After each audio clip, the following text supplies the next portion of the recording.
Here's what I would do if I have to practice yoga all over again. This is from someone like me who have been practicing more than 10 years.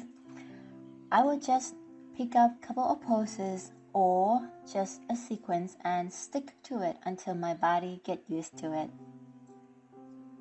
Once the body used to it and my mind no longer have to remember all the poses that I wanted to practice or worrying about the new poses when I practice, I could see the result very clearly. For an example, when I just practiced Sun Salutation A sequence for a week continuously, I could see my strength improve. My arms were no longer shaking.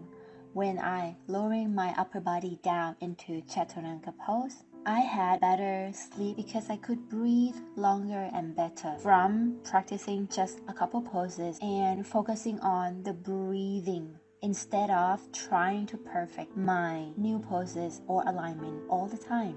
And that lead to the number 2, what I would do as a new practitioner, which is I would focus on my breathing instead of trying to perfect my poses all the time.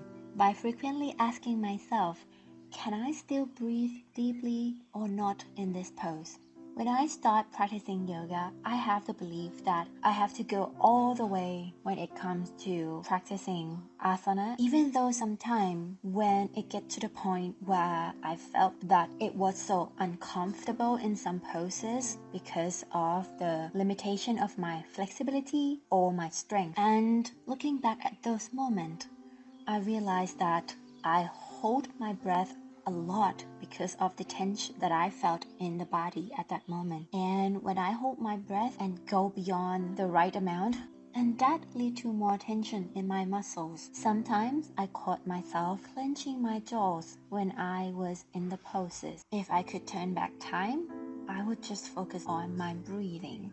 Because once you can breathe continuously, your body is not just going to develop the strength, but also the flexibility as well. Nowadays, I love to just hear my Ujjayi breathing, which means the ocean breath or fire of breath when I practice. It reminds me to be conscious of the present moment and also focus on what really matters, which is the energy within.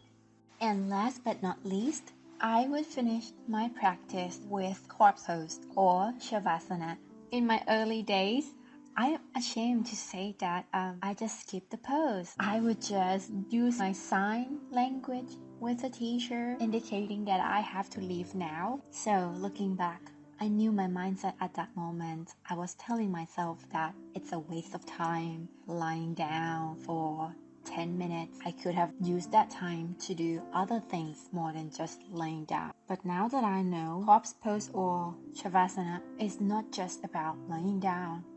It's about conclusion of your practice, to complete your practice, to really go inward after you have been going outward with your physical body. It's also very challenging to practice your awareness in this pose as well. The body and the mind get a lot of benefit from just this pose alone, and that's why it's also categorized in the Raja Yoga or the king's category of the asana, because at this moment the body and the mind are communicating, and this is when some people might feel sleepy because of the brain is moving into a final wavelength and become more relaxing. And at this point, that's when the magic happens. What I mean by that is your cells in the body start to heal itself when you are in the relaxing state, but you are very present as well. So for the conclusion, I wouldn't skip Shavasana at the end of the class. For those who have been practicing for a while now, I would like to hear your opinion about what would you do if you had to become a new practitioner again. And for those who are a new practitioner, I hope this video will give you some insight and also hope to give you the feeling that you are right where you're supposed to start. Enjoy your practice. Until the next video.